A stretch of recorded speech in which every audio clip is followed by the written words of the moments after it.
Good morning guys. So ayun, as you can see, nandito tayo ngayon sa Malalaki Highway. Yan nag-reason bakit tayo nandito is i-break natin yung bago nating motor na Yamaha Aerox 155. So ayun, samahan nyo ako sa magiging biyahe ko. So ano pa inaantay nyo? Tara, let's go!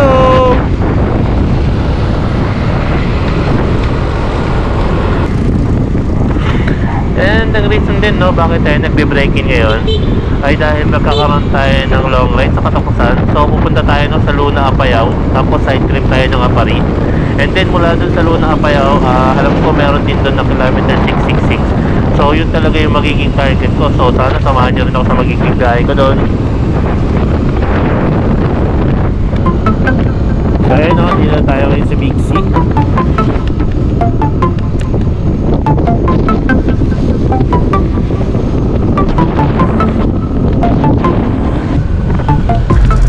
So ayun, dito tayo sa Manukan. So hindi ganun ka-crowded ngayon dito dahil weekdays ngayon.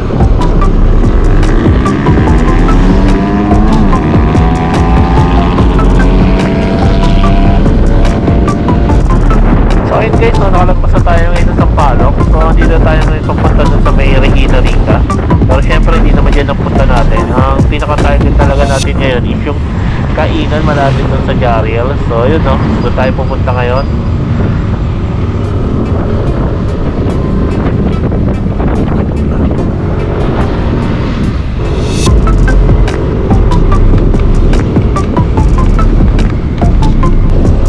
So kung kanina dun sa baba medyo maaraw, pagdating dito sa taas medyo may pag-ambon-ambon na.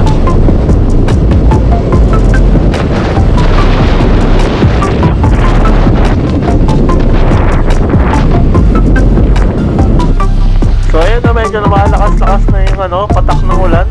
So ayan, sana makarating kami kagad doon sa kakainan namin. Hindi kami mabasa dahil wala naman kami dalang kapote.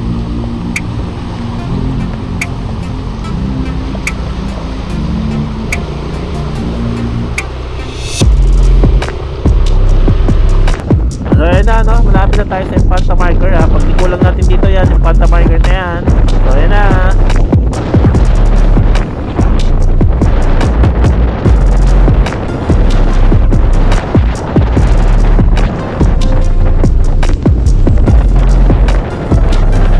Dito na tayo sa Jariel's Peak. Pero syempre hindi tayo dyan. Doon tayo sa kabila.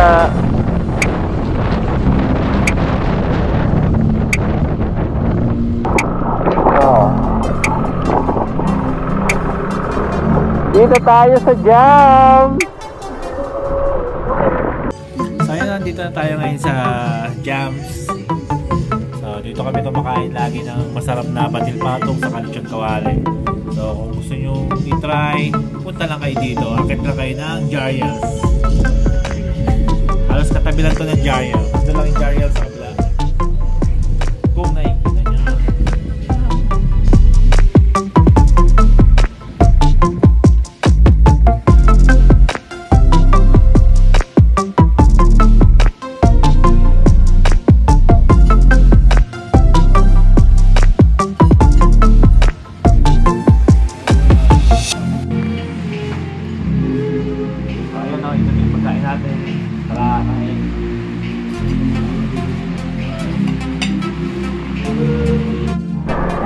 So yun guys, tapos na natin kumain. Medyo maulan dito sa taas.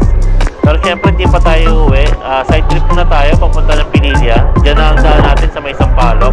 So tara, samahan nyo kami,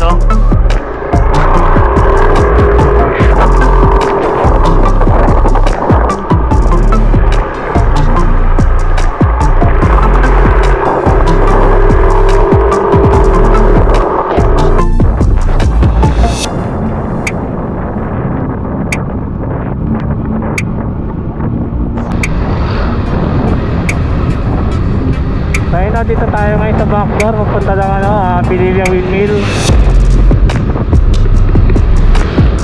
Mas mabilis kasi dito kung dito tayo dadaan, tapos wala pang traffic. Isa doon tayo dadaan sa may Kanay Sampaloc Road. So ang labas nito, Pinilla Windmill na mismo.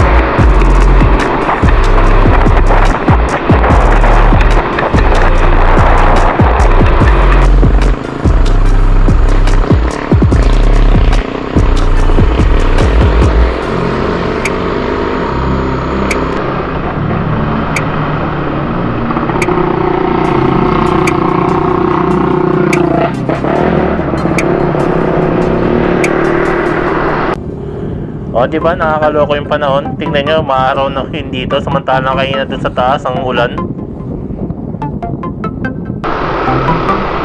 Kaya di tayo kayo nakapili na windmill.